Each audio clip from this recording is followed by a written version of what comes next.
జై తెలంగాణ. ఈరోజు 15 నెలలుగా అధికారంలో ఉన్నటువంటి కాంగ్రెస్ ప్రభుత్వం 15 నెలల్లో 1,58,000 కోట్లు అప్పుగా తీసుకురావడం జరిగింది. మరి 9.5 సంవత్సరాలు ఉన్నటువంటి బీఆర్ఎస్ పాలనలో 4,17 కోట్ల రూపాయలను మేము అప్పుగా తీసుకురావడం జరిగింది. అంటే మీరు యావరేజ్గా చూస్తే ఒక సంవత్సరానికి 40,000 కోట్ల రూపాయలు కేసీఆర్ గారు అప్పుగా తీసుకొస్తే ఈ 15 నెలల కాలంలో రేవంత్ రెడ్డి గారు 1,58,000 కోట్లను అప్పుగా తీసుకురావడం జరిగింది.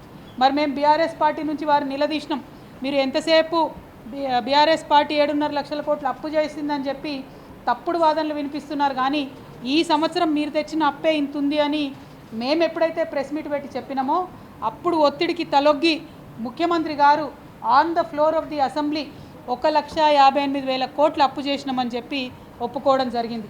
కానీ అన్ని రోజులు కూడా ప్రజల్లో తిరుగుతూ వారే ఇబ్బడి ముబ్బడిగా అప్పులు తీసుకొస్తూ కేసీఆర్ గారిని బ్లేమ్ చేసేటటువంటి ప్రయత్నం చేసిండ్రు.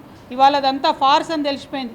నిన్న వాళ్ళు పెట్టినటువంటి బడ్జెట్లోనే మరి కేవలం ఈ సంవత్సరంలో 30,000 కోట్ల రూపాయలు మాత్రమే పాత అప్పులకు కిస్తీలు కట్టుడైనా మిత్తి చెల్లించడమైనా చేయడం జరిగింది. కానీ మళ్ళీ ముఖ్యమంత్రి గారు ఎటువంటి మొహమాటం లేకుండా 1,50,000 కోట్లు కేసీఆర్ చేసిన అప్పులకే కట్టినా అని చెప్పి నిన్న సాయంత్రం కూడా అబద్ధం ఆడడం అన్నది ఇది ప్రజాస్వామ్య వ్యవస్థలో సరైనటువంటిది కాదు. ఈ వ్యవస్థను తప్పుదోవ పట్టించడం, ప్రజలను తప్పుదోవ పట్టించడం. ఎస్, తప్పు చేస్తే అప్పు చేస్తే ప్రజలకు చెప్పాలి, వాళ్ళకి నచ్చితే వాళ్ళు మనతో ఉంటారు, లేకపోతే లేదు.